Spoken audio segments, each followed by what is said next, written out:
Everyone is leaving Spotify. Here's why. By Moon. Spotify's greed is finally backfiring. As it turns out, getting mentioned in the Epstein files wasn't Spotify's only bad news this year, because everyone is now leaving the platform. And it makes sense when you see them lying. Oh, and also I would just mention, I don't use Spotify. I use YouTube Music, and I love it. I like YouTube Music. Um, it's really nice. You got like everything on there. You can also listen to unreleased songs on there. Pretty nice. Um, but yeah, About their just wanted to mission. mention that. We've always thought about how we I also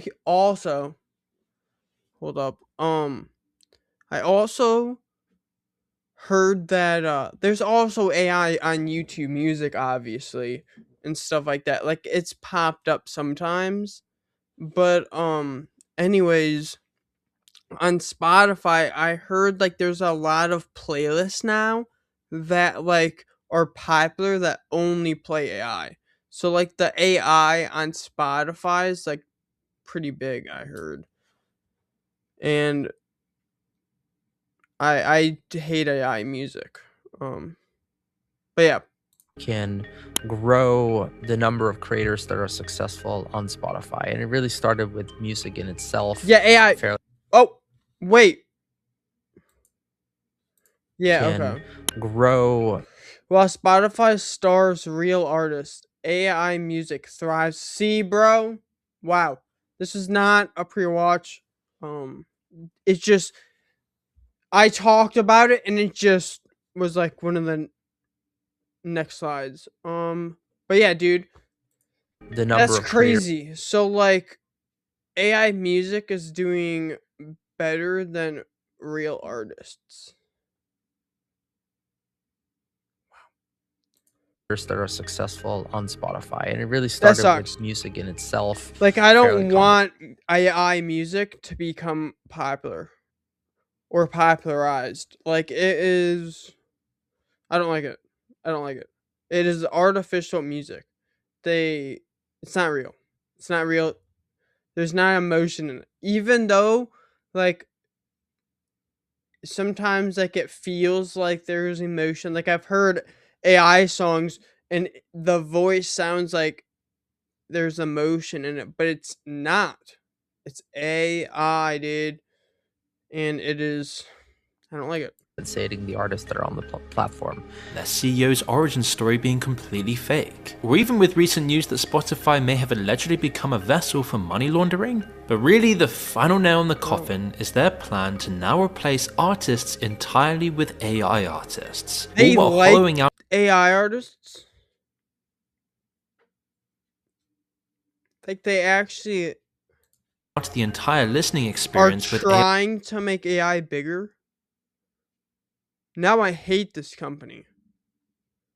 What a bunch of dumbasses. You have a music platform and you want AI music to do good? What, bro? You're promoting it, dude. algorithms made to make you listen to this stuff, also that they can nickel and dime real creators with mass-produced garbage AI, while at the same time endlessly raising their prices. So it's understandable why people are leaving the platform en masse these days. But the real question is, why are they even doing all of this to begin with? Well, it does start to make sense when you realize Spotify was never a music company. Their first patents talk about distributing films, TV shows, pictures, and whatever else they could get their hands on, as they wanted to dominate the entire entertainment industry, but they settled for music because it was the softest target. And despite what he says in his LinkedIn posts, Daniel Ek and his co-founder were never really music people either. Now, Ek often boasts about his childhood passion for playing the guitar, a detail which helps you stomach the idea that Spotify is trying to save music. For her brilliant book on Spotify, Mood Machine, Liz Pelly interviewed people who knew Daniel Ek when he was a kid. They told her that he was nothing special in that way, playing an instrument was normally mandatory in Swedish schools. Instead, his talent was in business and advertising. At 13, Ek was a kid growing up in Sweden at the Seems turn right. of the millennium. Even this young, he was already a businessman. By building and selling websites to small Swedish companies, he was already earning more than his teachers. And over the next few years, he bounced around various dude. startups, working on things like a viral online game called Stardoor, where he would make vital connections in the advertising industry. But his first real money came from the sale of his startup AdVertigo, which allowed him at the age of 23 to have already made over $1 million. But this was only the start, Damn, as dude. by At now, Sweden was 23? well on That's good. That's good. But like, I don't know. Like, I would say like he also probably is the type of person to do anything for money, you know? So it's like that's also really that has to be like he's greedy. I'm gonna put it that way. He's probably greedy. I don't know, but I'm assuming because to make that much money that young, you have to be in for money. their way to a digital revolution.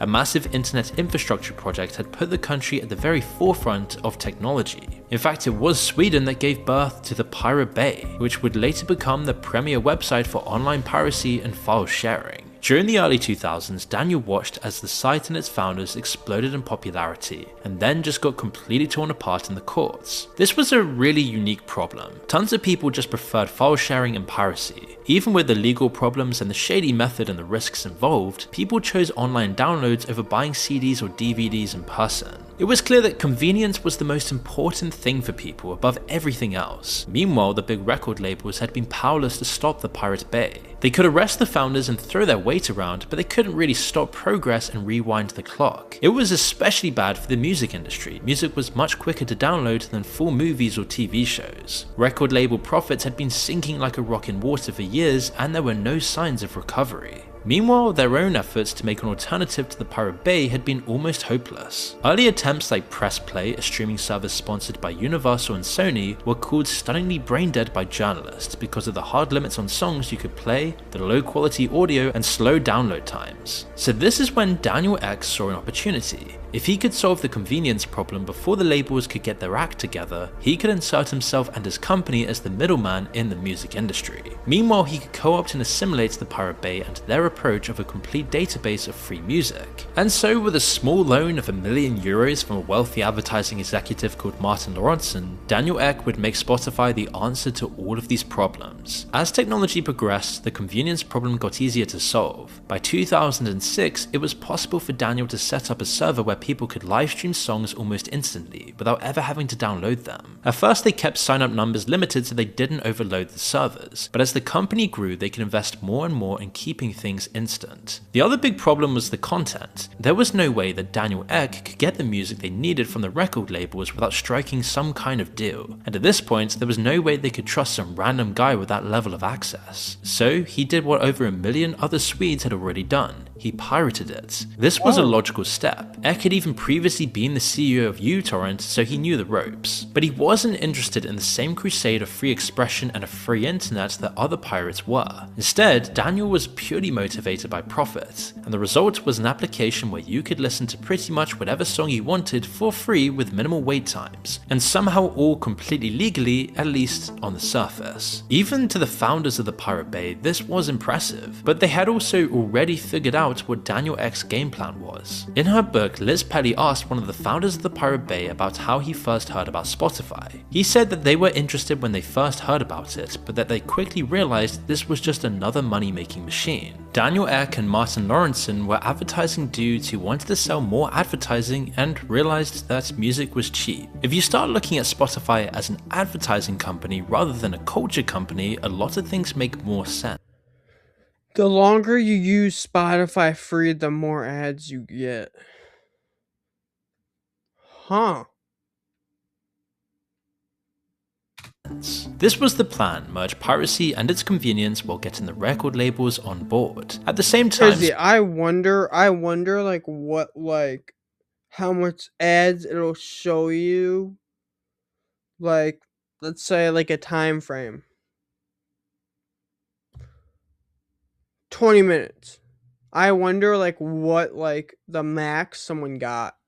Like how many ads in 20 minutes someone got like the most.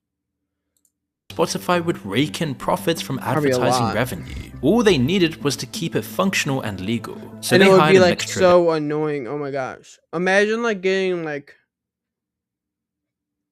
10 ads 10 minutes. That there's no way that's happening.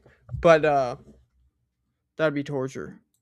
engineers and file sharing experts, along with insiders Every in the music minute, bro. industry who could get the right meetings and get their foot in the door. At any other point in history, it wouldn't have worked, but the record labels were in a death spiral. Sales were down by nearly half in just a few years, and there was seemingly nothing they could And do that was against piracy. 2013, It was a dude. That drops 2013. That's where that drop is. especially bad in Sweden with Like its that's ingrained not. Imagine what it looks like now. culture of piracy, and with the rise of the Pirate Bay, it seemed almost impossible to stop. Seeing this, Daniel Ek knew he had some leverage. At first he appeared like an unassuming Swedish businessman who seemed to offer the music industry the solution to all of their problems, an answer for how they could maintain their control. But whatever it took to destroy the Pirate Bay, they would do it. Yet it took a lot of convincing, and at first they started small, giving only Spotify crumbs while taking a massive chunk of the company in exchange for legitimacy. An initial deal gave a consortium of major record labels 18% of Spotify, along with a share of the ad money and even a deal for royalties per stream. The experiment worked, and soon Spotify was growing incredibly quickly in Sweden, while rolling out to other countries around the world. These launches meant separate deals each time, and one of these was leaked to the press, and it showed Spotify were willing to pay out tens of millions of dollars for just 1 year of access to the legit music catalog. But they didn't care. It got their foot in the door, and Spotify went from nothing to making millions almost overnight. And suddenly, places like the Pirate Bay weren't as necessary anymore, and now they could be finally taken down once and for all by the music and Hollywood industry. At the same time, in the early 2010s, there was excitement around Spotify. People legitimately thought that they were saving music, that they had created a legal way for people to enjoy music streaming without destroying the music business and hurting artists. In reality though, Spotify had just figured out a way to pass those 50% revenue losses off onto the artists, all while taking a cut of the pie for themselves as well. Musicians from Sweden already knew this. They had already experienced being an artist on Spotify. Magnus Uggla, a well-known and popular Swedish artist, described his experiences in a blog post from 2009, comparing what he got in 6 months of Spotify revenue to, quote, what a mediocre busker could earn in a day. It would end up as a prophetic vision of an awful future. Spotify has worked hard to keep the revenue split low for artists, paying them an industry low compared to other streaming platforms. This policy has been as lucrative for Spotify as it's been terrible for music. They've grown massively as a company, and unfortunately the stock market is still bullish about their exploitation plans. Jeffrey Epstein's decision in 2014 to take Peter Thiel's advice and not invest in Spotify early on was clearly a massive mistake. Valued at $5 billion then, it's now worth over $100 billion. And Yeah, Daniel Ek will probably be thankful he never might have invested in Spotify. made that deal for multiple obvious reasons. Yet despite the often quoted 30-cent per stream number, Spotify insists that there is no number for how much each stream earns an artist, and the truth isn't really much better. Instead, they run an opaque system which pits each artist against each other for a share of the royalties they can earn in any given country. It means that independent artists with niche audiences barely get anything, while Spotify gets to claim that there isn't really a tiny number of people to latch onto. It's a psychological tactic. Spotify even And raised it's the amount just like fucked up, dude. Like I'm just gonna say it. Like it is. It's messed up. Like bro, the artists are the ones that are creating the music, dude. Like what? You wouldn't even have an app if it wasn't for music or for the artists. Like what, bro? streams you need to get paid to 1,000 in 2023. But even this is too much for them. Spotify would much prefer to not pay any royalties at all, keeping the revenue completely to themselves Can't and do their that. record label Wait, buddies. Or, This I is mean, why yeah, recently but did they, dude? No way. Spotify has been doing something under the radar, something hidden away that hasn't really been spoken about by anyone. They've been funding so-called ghost artists, who are anonymous freelancers who get paid pennies on the dollar to make generic, easy listening music for Spotify, which then means Spotify can fill up mass playlists without having to pay normal artists for their work. Although not often spoken about, the scandal even began all the way back in 2016, when the industry website Music Business Worldwide reported on a strange set of songs and artists it had found in some of Spotify's fairly new chill playlists. They described a small set of artists who seemed to be completely made up by Spotify, but were still getting hundreds of thousands of plays on the platform. Spotify vehemently denied the allegations, but clearly they had been experimenting with the idea. And by the next year, more ghost artists and ghost-written songs were discovered, and more denials then came along from Spotify. Quote, "We do not and have never created fake artists and put them on Spotify playlists. Categorically untrue, full stop," they said. But the evidence begged to differ. MBW next identified the source of the songs, another Swedish company called Epidemic Sound, who would pay artists to make stock and background music. Quote, "We know for a fact that Epidemic-owned songs under fake artist names are being added to Spotify playlists with uncommon regularity. These songs were also getting pushed far more often and appearing far more frequently in playlists. It was almost like Spotify had some kind of financial incentive to do this, so that they didn't have to pay out royalties." Spotify kept on denying these claims until eventually they began ignoring them instead. Meanwhile, they ramped up ghost songs.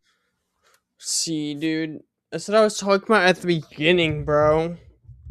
They're actively trying to push AI songs so that they don't make royalties, bro. Wow. Production over the next 5 years and filled playlists with them, to the point that they began outnumbering real artists on some official playlists. By 2022, labels specializing in these ghost artists had gained billions of streams on the platform. Billions. Problem wasn't with the quality of the music itself, the people behind these songs were still talented artists making good music. Instead, the problem was with pretty much everything else. Over time, playlists have become a very key way for Spotify users to listen to music. They're often the reason Spotify's 500 million users aren't willing to switch platforms, even when their favorite artists pull out or the CEO starts funding murder drones. They have too much time invested in the playlist they've made. What? Spotify boycott. Artists leave garbage hole platform after CEO invests in AI weapons. What?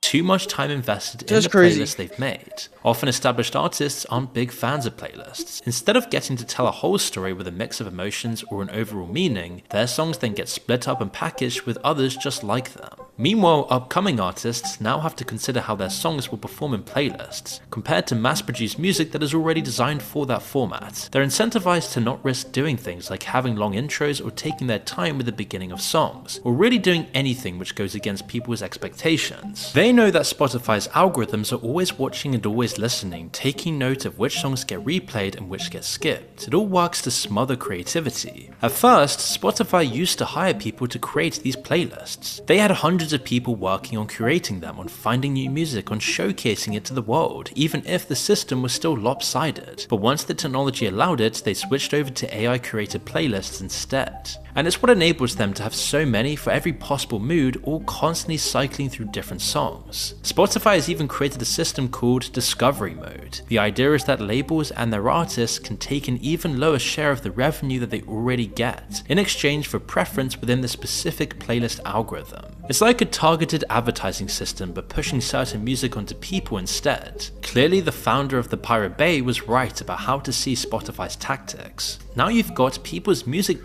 Netflix, Spotify, etc. are not a solution but a loss.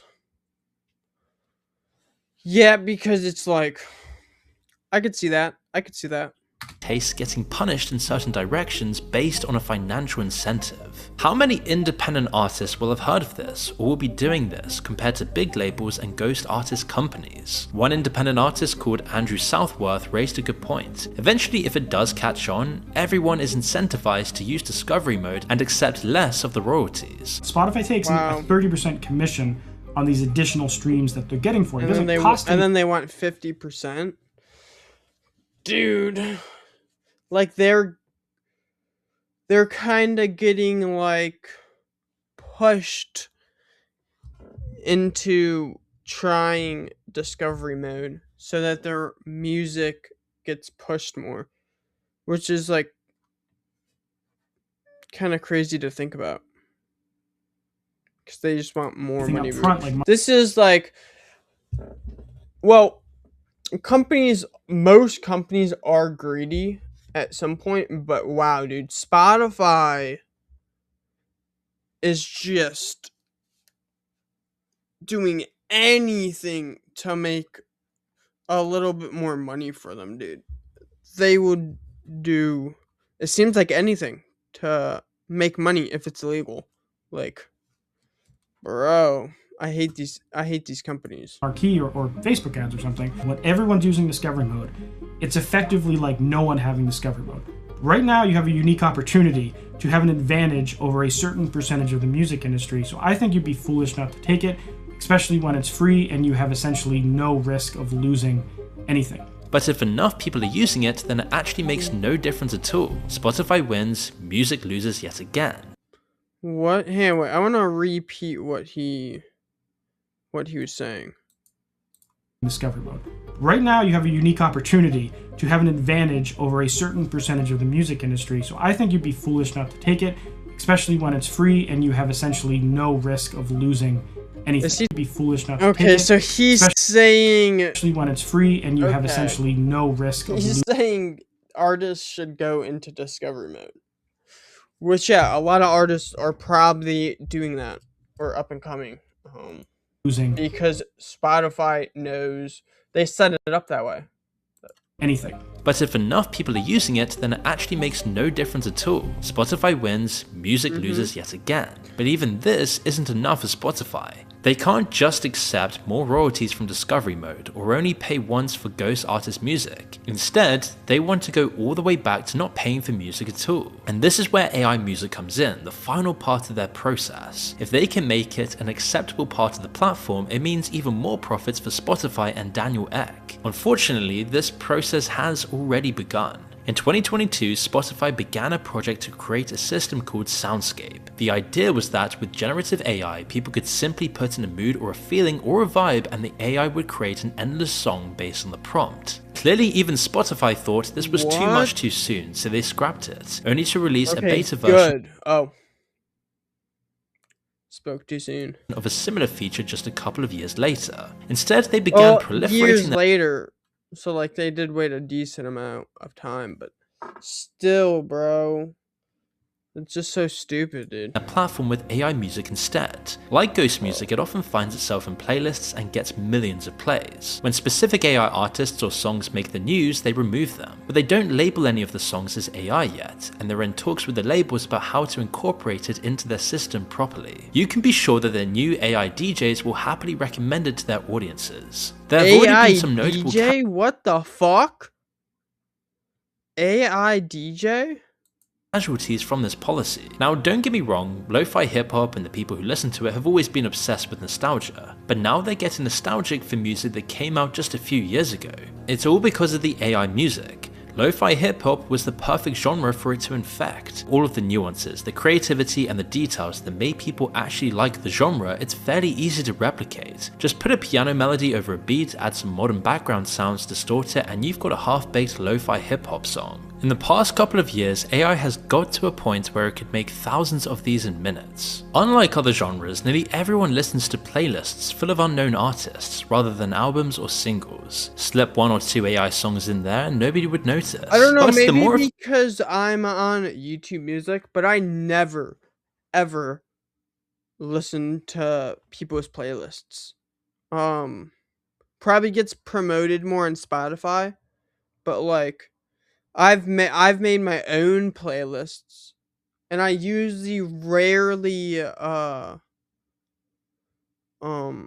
listen to them besides like my liked playlist, but like I'm more like I just pick songs that I want to listen to and then I listen to them.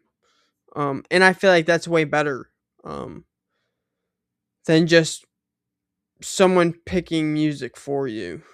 Like, I know what I like, but I'm not hating anyone that uses playlists either. Like, not a big deal. But I'm just saying, I don't listen to other people's playlists, um, and I think that's a good thing. Um, from watching this video.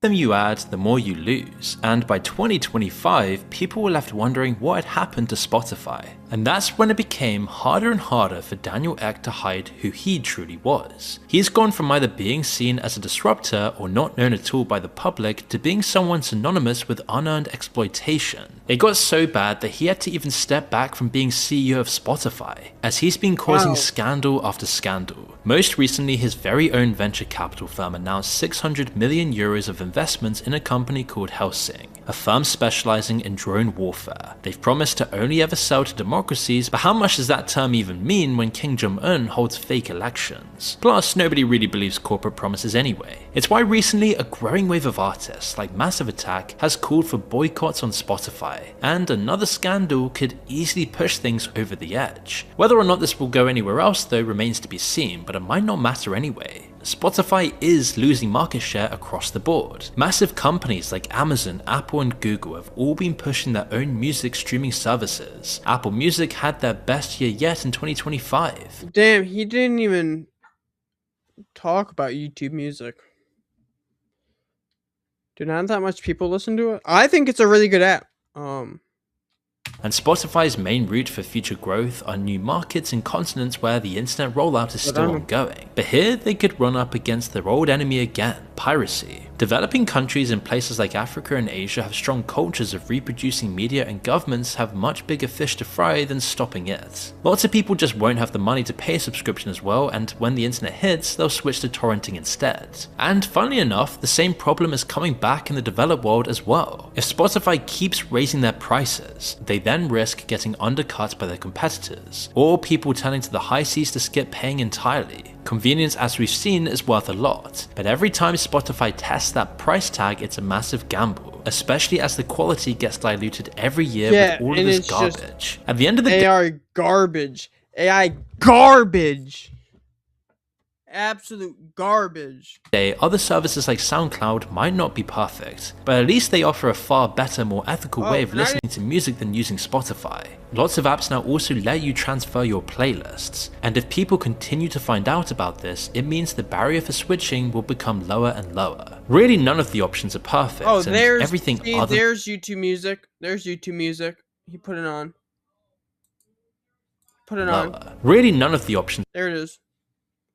other than going back to vinyl seems like it's exploiting someone, but Spotify's plan to become the worst one around really does At least I think. I would think so. Wait.